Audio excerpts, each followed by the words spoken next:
start now and start where you're at. I mean, that's the only thing we can do. I think there's so many people out there that want to wait till all the traffic lights are green, okay, I need to make sure I have this and have that and enough money in the bank and this and they wait and they wait and they never get started.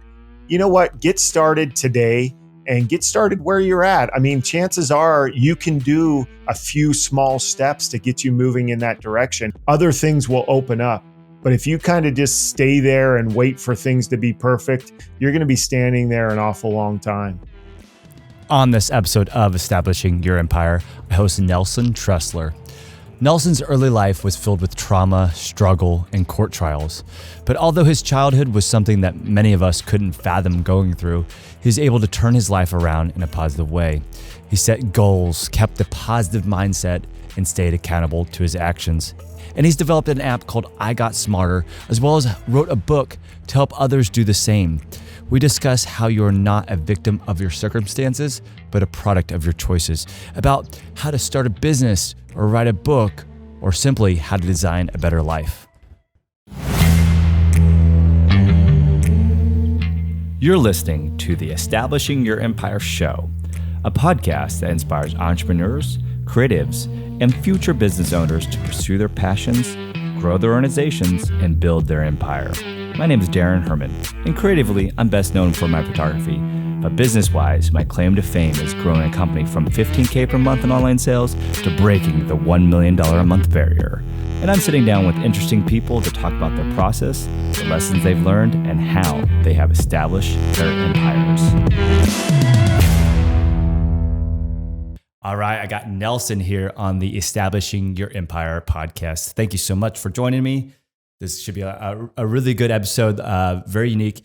He's the author of the Unlucky Sperm Club, which is a very unique name, which we'll ask how you came up with that name. But why don't we start off with give us a little story of who you are and what you do.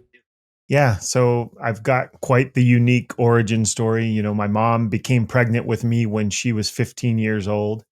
And while she was pregnant with me, her father, who was the local trash collector in a small town in central Pennsylvania, drove into the town square, spotted two police officers, stuck a gun out the window and opened fire on those police officers, killing one and critically wounding the other. And eventually my grandfather was captured and brought to stand trial for what he had done, where he was facing the death penalty. And during his trial, my mom got up and testified to the jury that the reason that her father had shot and killed that police officer was that police officer had raped her, and she was now pregnant with his baby, who was me. And that testimony of my mom's worked. The first trial ended in a hung jury. Eventually, my grandfather was found guilty and sentenced to life in prison without the possibility of parole, where he ended up spending the rest of his life, more than 40 years behind bars.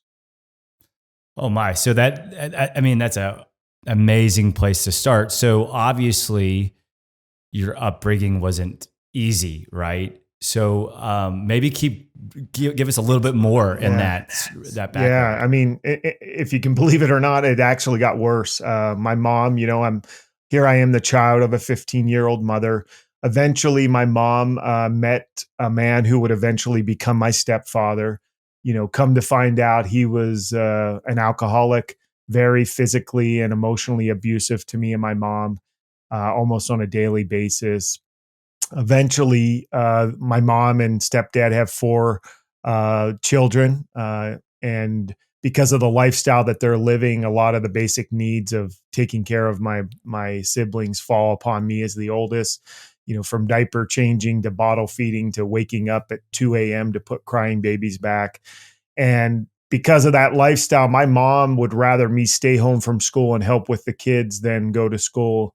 And I remember in the 4th grade looking down at my report card, and in elementary school, you're excited to find out who you have for homeroom the next year. And I remember looking down and seeing straight F's on my report card and realizing that I would be repeating the 4th grade. And I had probably missed 50 or 60 days of school that year.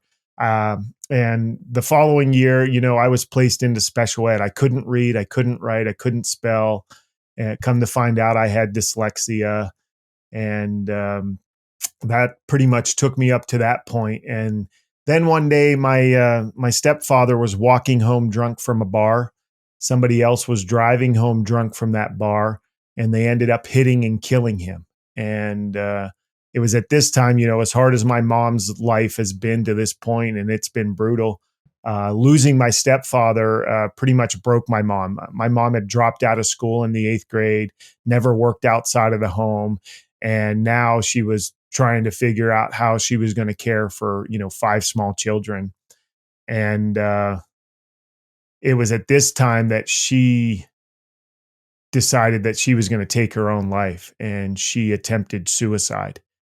And fortunately, she was not successful. But whenever she got out of the hospital, it was at that time that she determined that she was going to not, our family got split up. And I went to go live with my grandmother, who was the wife of the man who shot and killed the police officer. So obviously you were saying that it broke your mom, but how did that affect you? Especially, and I mean, you couldn't have been that old at this time either. Yeah, no, I was 9 or 10 years old when this happened. I mean, it affected me. You know, I was actually I never wished that my stepfather would die, but I wasn't too upset that it happened. I mean, it was a living nightmare living with him and everything that went on because of him. Yeah, and then let's jump to where what there's obviously something that happened in your life to make you a successful person. So you have a lot of these things that happened to you, really, really tough childhood. Was there a mentor that came in? Anything that kind of happened to give your trajectory kind of a different, different turn? Yeah, like I said, after my stepfather was killed, I went to go live with my grandmother, and I always had a strong bond with her. I mean, my mom had me when she was 15, so I lived with her the first few years of my life. But when I went to go live with my grandmother, for the first time in my life, there was always food in the house, and the lights always turned on when you turned on the switch. And I didn't have to worry about somebody coming home drunk and beating me or my mom, and didn't have to worry about caring for babies. So my basic needs were kind of met. My survival instincts were kind of set at ease. And for the first time in my life, I started to really think about where I was heading and what type of life I wanted to live. And I saw the direction I was going, and I didn't like it.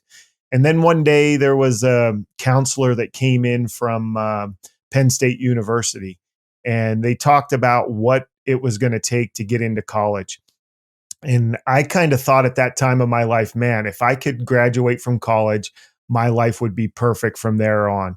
And you know what happens whenever you start to think about something that's hard. Yeah, all those voices in the back of your head tell you all the reasons you shouldn't even attempt it. And I remember thinking, Nelson, you're in special ed. You can't read, you can't write, you can't spell. And of the family that I came from, my mom had 14 or 15 brothers and sisters, and only 2 of them had ever graduated from high school. None had ever even attended a college. And I start to think to myself, I'll be lucky to graduate from high school, let alone go to college. But I had nothing to lose. And, after that, I started to really do my best in school with that goal of going to college and getting a degree. And, it took 12 years from the time that I set that goal. It took 4 different universities and 4 years in the Air Force. But eventually I became that person, that first person in my family to graduate from college. And I think this notion of having a goal and trying to reach that goal is very powerful. A lot of times we get unmotivated because we don't really have a true north. Can you talk to us a little bit more about how, you set that goal or any goal, and how, was there some steps that worked for you to attain it? And obviously that's a really big one, but we all have big ones. A lot of times we just are comfortable enough to shy away from them. Sounds like life was uncomfortable, so that sometimes can help even. But maybe expand a little bit on how you got that goal and your steps to get there. Yeah, I mean that one goal, I really didn't even know what goals were back then. I just knew what I wanted to do. But after I achieved that goal, that's when I came obsessed with goals and personal development, and I saw the power of what a a goal could do for you in your life, and what personal development could do for you. And over the last 25 years, I've bought every book I could get my hands on, and went to every program I could go to, and uh, really used goals and personal development to design the life that I'm living today. And, it's a life I couldn't have even imagined, you know, 30 or 40 years ago. And it makes all the difference. And in fact, I mean, that's what I'm doing today is I've started a new company. It's called IGotSmarter, and it is a program, and it's associated with an app that helps people achieve their life's biggest goals. It's what I've used and perfected over the last 25 years as I've used goals in my life. And I know, the power of it, because it's not just affecting the person who accomplishes the goal. In my case, and in a lot of people's cases, goals are generational. Because of that goal that I was able to achieve, and the goals that I have, been able to achieve since then, not only has it changed my life, it's changed my family's life. They're living a drastically different life than I lived, and that all started with that one goal. And their families are going to be living drastically different lives, and that's the power of goals, and becoming that better version of yourself, and striving to reach your potential. And that's what IGotSmarter does for people.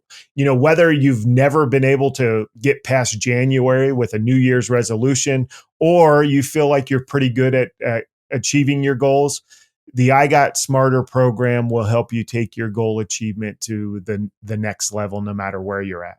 So one thing that we always like to do with this podcast is how you kind of got started with something like this app. And obviously some goals worked for you, but what was one, what got you the first step to actually create an app, or the idea, or wherever it was, to where you said, okay, this worked for me, I want to do something with it? Yeah, and like I said, I've used goals for the last 25 years, and built some great success with it, and started some businesses, and built a good family and marriage. And I kind of became known as that goal guy, because I always talked about it. I loved it, and eventually gave some talks on it, and people would come up to me, and say, man, I really need help with my goals, and I need some goals in my life. And I'd be all too excited to say, okay, let's sit down. And I'd sit down with them for 2, 3, 4 hours, teaching them everything that I knew, how to write a proper goal, and how to break that big goal down into small goals, and set milestones, and make sure that they knew what price was going to need to be paid to achieve that goal, and all these things. And I'd be so excited for them, and I'd leave, and then I'd bump into them 2, 3, 4 weeks later, and I'd be excited to see them, and like, hey man, how are your goals coming? And they'd kind of, almost without exception, their eyes would drop to the ground. They're like, oh yeah, Nelson, I need to get back on that. And it was like a kick in the gut. I had spent all this time with them, and they couldn't last 2, 3, 4 weeks. And what I realized, after doing this with several people, was they needed somebody to kind of help them stay accountable to their goals. And so I kind of stepped in and said, you know what, let's be accountability partners. And what I realized was, as soon as somebody else was involved, they took it to the next level. But, here am I, who's obsessed with goals. My goal achievement went through the roof too, because I knew somebody else knew about my goals.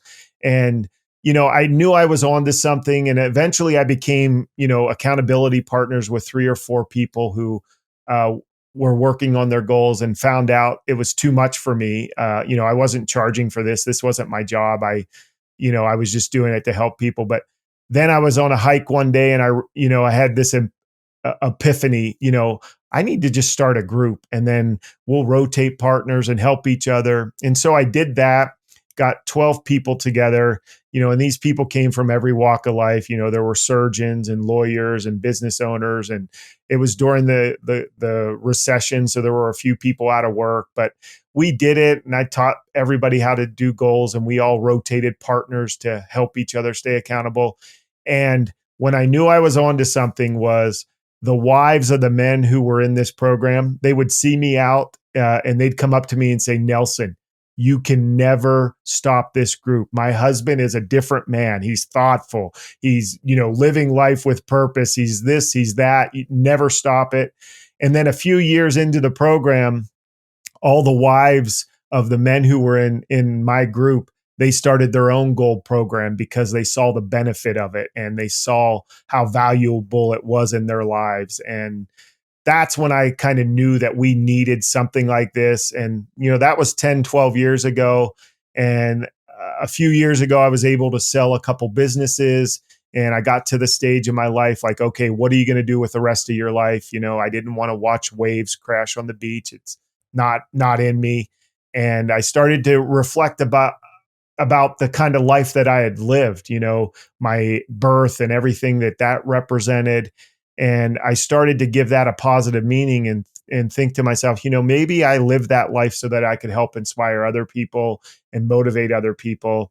And then that's when I came up with this idea to help people through helping them achieve their life's biggest goals and design, for 2 years, I wrote and designed IGotSmarter and then build it into an app. And now that's what I'm out there doing, is trying to, help people, live to their potential and live the life of their dreams. Yeah, I mean, it's very similar to a personal trainer, and the accountability of having somebody there. So, it sounded like you're able to self-fund it a little bit, but how did you market this app, and how do you currently market it? Anything that's worked marketing wise, and then I want to dive more into the app. I have some more questions there too, but let's talk about the marketing aspects. Yeah, I mean, we're trying to market it through social media. I wrote a book, The Unlucky Sperm Club. You're not a victim of your circumstances, but a product of your choices, and trying to gain awareness through that, and just doing some ads like that, and really, giving some talks, getting on podcasts like this. So just trying to draw as much awareness to it as we can. And then what about for just whether it's for you or your app or wherever you want to take it? I assume in order to get stuff done like this, writing a book, getting an app created, having businesses, is there any daily rituals that have been helpful for you or that you currently do or recommend to others? Yeah, I mean, that's part of our app we are what our habits are, right? So we start every day with what we call our morning routine. And, that has a lot of stuff. First of all, we start by designing our goals and knowing what our goals are and knowing what price you have to pay and making sure that, we're willing to pay that price. But yeah, every single morning the app pops up and it walks you through your morning ritual. First we start with gratitude, and we're giving thanks for what we already have, because we realize, if you're not happy with what you have now, chances are you're not going to be happy with what you gain. Now, there's a big difference between being happy and having that attitude of gratitude and being satisfied. We're never satisfied. We're always striving to reach our potential. And the app walks you through reviewing your goals. It teaches you philosophies, and it walks you through like, okay, today, my goal is I will weigh 100. I weigh 185 pounds on February 20th, 2000. That's my goal. So what am I going to do today to reach that goal? And the app walks you through that. I'm going to work out, and I'm going to limit my calorie intake to 1,200 calories. So I know every single day what I need to do to achieve my goals. And then it walks you through that, and it auto populates your task list. So when you're done with your morning ritual, which takes 5 to 7 to 10 minutes, your entire day is planned out, and you know exactly what you need to do. And that now all you have to do is look at your list and start checking things off. And so many people out there think that they don't have time to plan out their day and work on their goals and really focus on what's important. But what I've found as I've done this program and used the app is you actually have a lot more time, because you're not being reactive. You're being very proactive with your day, and you're working on those things that are truly going to make a difference in your life, and not just browsing your email. Well, I think it's very powerful to plan your day before you start your day, and same with the year and so on and so forth. I can't remember who attributes to that. I think it was a Tony Robbins or a Jim Rohn quote. But I also think that if you plan your day, then you know how to measure success. Like, am I going to be happy that I just got a lot of tasks done, or is there one or two tasks or three or whatever it is that I will in the day being satisfied with myself? And if you don't plan it, then how do you actually know that? So with the app, like where, along the path, just so we could take a step back of like, where are you at on where you want to be versus where you guys are at now? Like, is this early stage, middle stage, or are you guys getting mature with a bunch of users? Where are you at right now? We're in the early stages. We actually had a different app. It was called 6 Months to Success, but that program actually had people meeting in person in groups. And then this lovely thing called coronavirus struck, and meeting in groups was no longer fashionable. So we had to start all over and redesign our app, which, the IGotSmarter program was what was in 6 Months to Success. So now we're redesigning it as it's a standalone app and in this app, you can invite a partner, and we call them success partners, because we don't like accountability. It gets kind of a bad rap because, you're not accountable to me. You're accountable to yourself, and I'm your success partner. I'm here to help you stay motivated, inspire you, and help you kind of do the things that you said you're going to do. And you can invite them through the app. And now all of a sudden, when I'm doing my morning ritual, you get an alert as my partner to say, hey, Nelson just finished his morning ritual. Now that could let you say, hey, kudos to Nelson, good job. But it also will remind you that, oh, I got to get my morning ritual done. And there's all these little strategies and techniques that we build in there to just make sure that you are sticking with it and doing it, because what we realized, we don't have a knowledge problem when it comes to achieving our goals. We have an execution problem. We just don't do what we know we need to do. And this app, I feel like, with the success partner and with the alerts and with the program and the morning and the evening ritual, it's kind of plugged up all those holes, and you almost have to try to fail to not achieve your goals if you're using this app.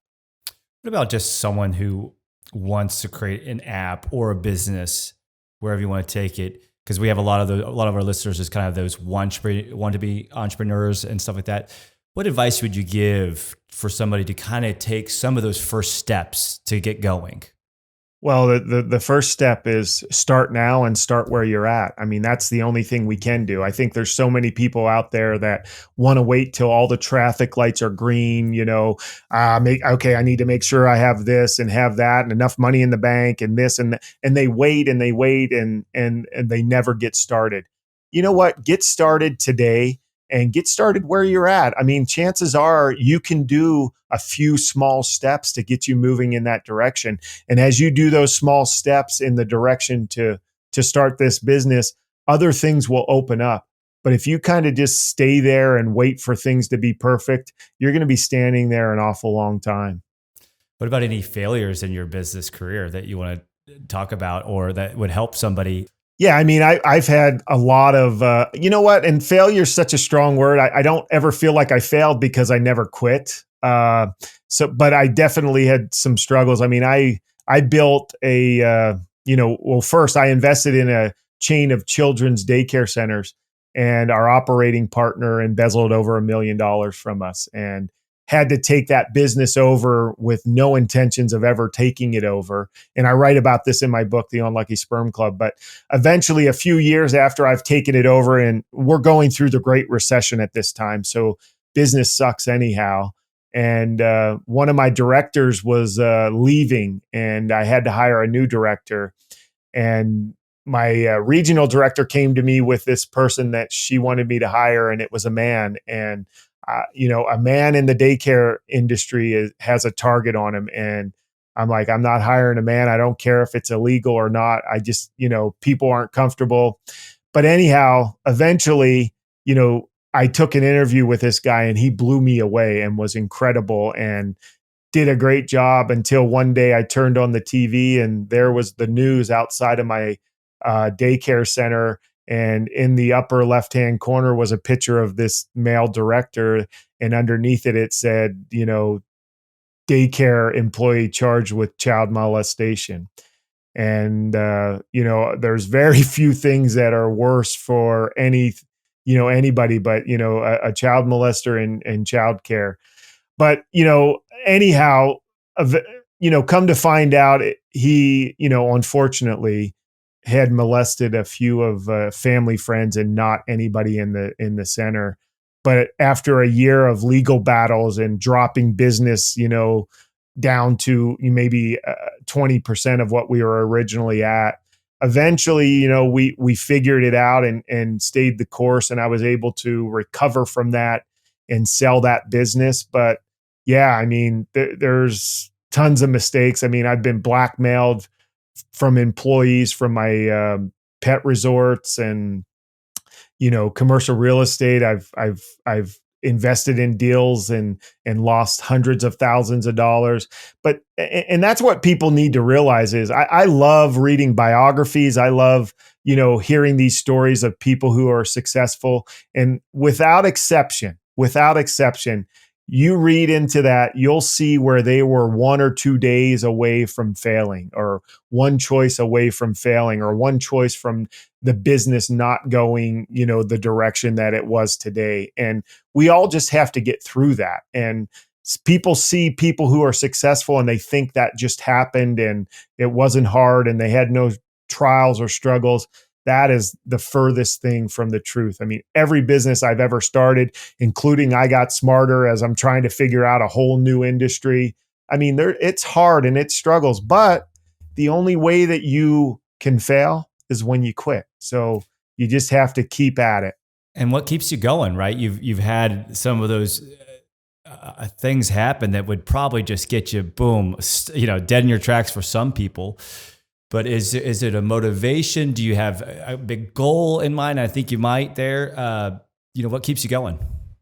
Yeah, I mean, I know if you keep going, you can't fail. And the only way that you fail is if you're going to quit. And, if quitting is not an option, if you're crystal clear on what your goals are, if you're crystal clear on what you want to accomplish, you're clear on what it's going to take, then once you have a goal, you just don't quit. And, I mean, I find that in every area of my life. I mean, I talk about my relationship with my wife and the struggles that we had, and I moved out and we got counseling. And, last week we just celebrated our 25th wedding anniversary. It would have been so easy to throw our hands up, 10, 12 years ago and say, we're done and move on and think that, it was going to be easier or different, but we didn't do that. And I'm so thankful that we didn't. We have all those memories now and a lot less stress because we did stick it out. And you know what? We're not to the end of the road yet. And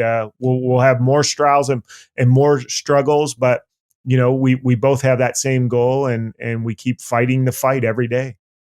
So let's talk about the book for a little bit. And I'm kind of bouncing around, but there's so many different areas I want to talk to you about. First off, and I think you kind of already have, but give us a little synopsis of the book. And then what my first question after that will be is, what got you to write a book? Like, why? Yeah. Well, the book is kind of a memoir / self-help. I mean, it kind of tells the story. One, it actually starts with the daycare situation and kind of later in life. And then I flash back and forth between my childhood and the struggles there, but also the lessons that I learned. And, the one thing that I truly believe is things only have the meaning that you're willing to give them. And, if you get to assign meaning to everything that happens to you in your life, why on earth would you ever assign a negative meaning? And I know you have to get creative. You have to dig really deep sometimes on some situations that we go through, but you can always find that silver lining. And I try to give a positive meaning to everything that happens to me in my life. And the book is kind of that I really pull back the curtain because of what we just talked about. Is people think that once you're successful, you've always been successful. You had no trials or no struggles. And I wanted to show all the trials and the struggles and the mistakes that I made, but also to prove that, hey, you can make it through it. And, here I stand, 40 years later, 48 years later, from what people would have given me every excuse in the book to fail. So I wanted to portray that, and I think it's done a great job of that. It's a great read. It's inspired a lot of people, but I'm very proud of it. And then for someone who wants to write a book, I think a lot of people have always thought, man, I really would love to, write a book someday. Do you have any advice or tips or tricks that kind of got you through, 0 pages to a completed book, right? Yeah. Well, and remember, you're talking to a guy here who has dyslexia, and I cannot spell, man. If I've ever written you an email, or there's somebody who hasn't edited my work, you'll see what I'm talking about. But the one thing that I did was I just started writing down stories and started to kind of the book that's out there, the Unlucky Sperm Club, is totally different than the book I set out to write.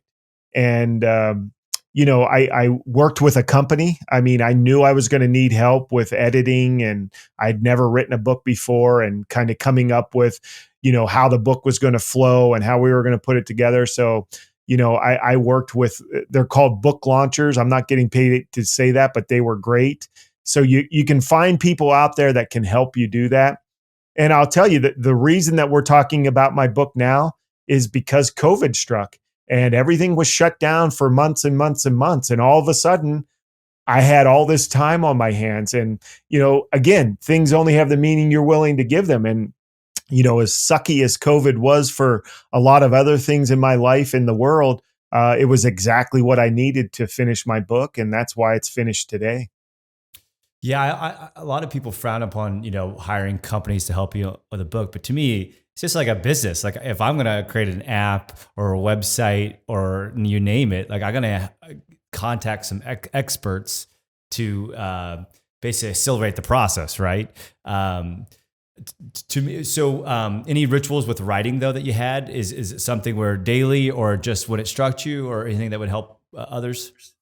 Yeah, no, I did start to write as often as I could. I don't know that I did it every single day, but if I ever went on vacation and just had time, I'd love to, sit down and, writing wasn't great for me. I did a lot of talk to text. So there were a lot of people out there that thought I was crazy as I was talking to text, and they're looking at me and wondering who I was talking to. So, you just have to do what works for you. And, I think that's the struggle. I mean, believe me, I could have looked at this and said, I'm never going to write a book. I mean, I can't spell, and I can't write an email, but I found people who could edit and help me. And, it's my book. It's my stories.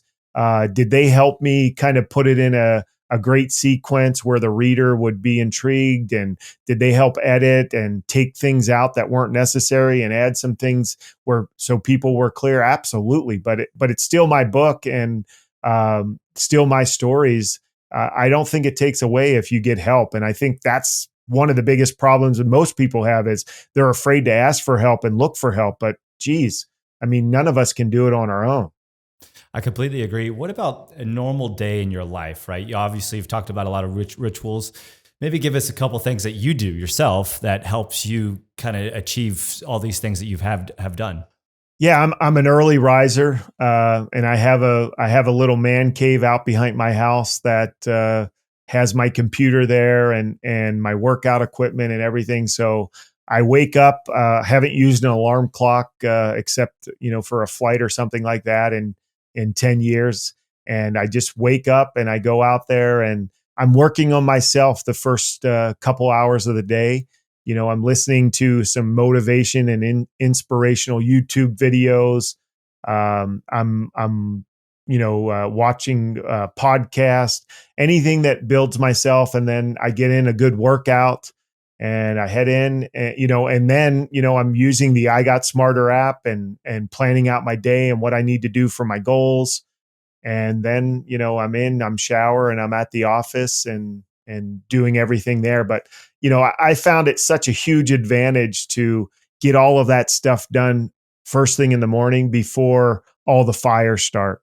And so, it's kind of like that, put that oxygen mask on yourself first so that you can help others.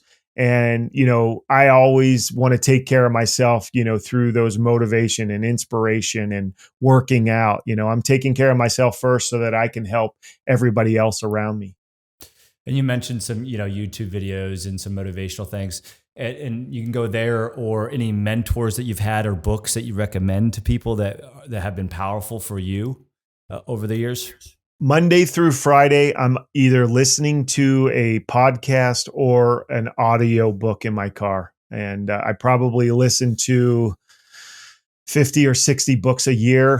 Who knows how many podcasts, but yeah, I mean, that's the one thing that I would suggest to anybody. If you don't know where to start, go buy an inspirational book, maybe the Unlucky Sperm Club, but listen to something that inspires you and start feeding your brain with, all of this personal development and strategies. I mean, if you're in sales, go buy a sales book. If you're in whatever business you're in, if you want to become a better husband or mother, go buy a marriage book or a family book. But you've got all this time that you're in your car, use it to your advantage. And I can't stress enough how much of a difference that's made in my life by learning that and putting that great information in there, because you never know when you need it and when it actually comes out. And, I was in sales and in commercial real estate.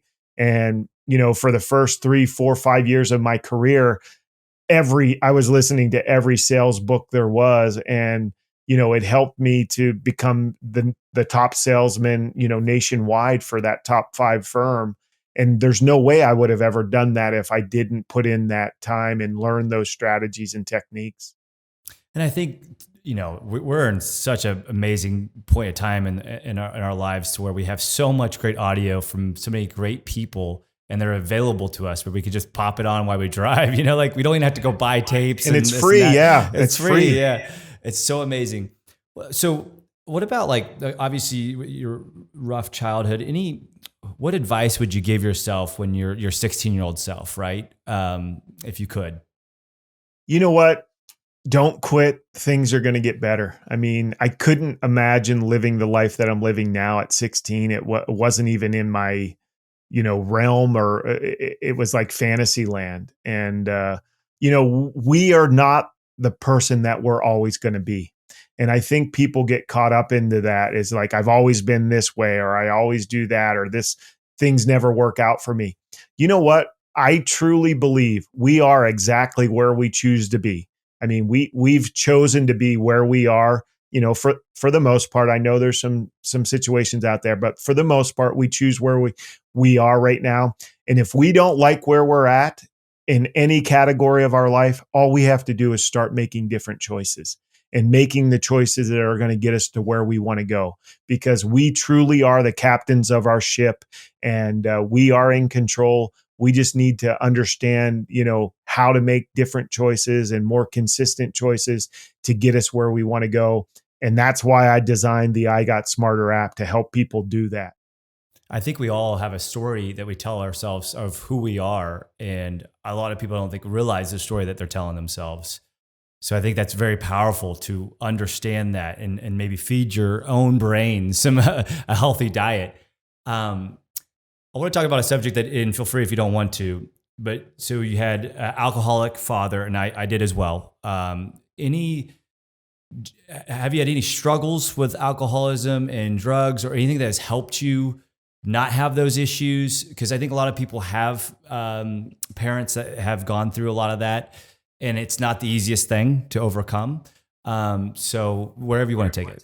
Yeah, no, I was definitely, fortunately never did drugs, and I don't know why. It was around me as a kid, and I just always equated that with trouble.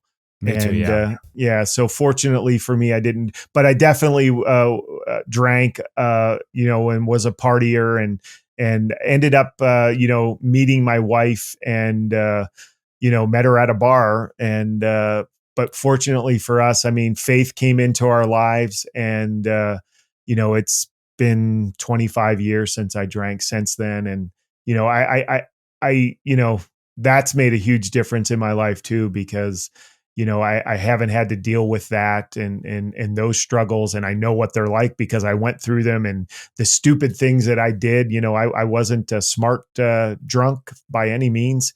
I never was an alcoholic, but whenever I drank to get drunk and did some stupid things. And fortunately for me, I don't think I could have ever been just a social drinker either. So faith came into my life, and was able to quit, and put that out, and it's made a huge difference for me.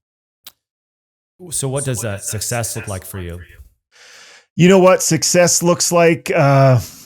When I'm 130 years old, I'm laying on my deathbed, surrounded by 5 generations of very productive, posterity, and everybody looking down on that bed and just remembering the great memories that they had with me, and the inspiration that I was to them.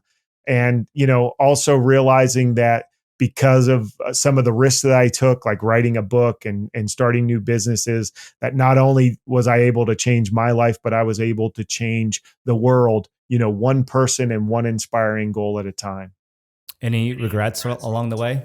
Tons of regrets. But you look at that, and you think, if I didn't do that, would I be here? But yeah, I mean, rough marriage when we first started, and did some things that I regret, and said things to my wife that I regret and never can get back. So yeah, I regret some things, but you know what? I'm trying, every day I'm trying to become a better version of myself, and trying to reach that potential inside of me. And fortunately, forgiveness is out there as well. None of us are perfect. And all I'm looking for is progress. I'm not looking for perfection. And my last question, I end every podcast with this, is how would you like to be remembered? Yeah, I'd like to be remembered of somebody who inspired people, and was a breath of fresh air and of hope, and of a good husband, and a great father, and a great grandfather.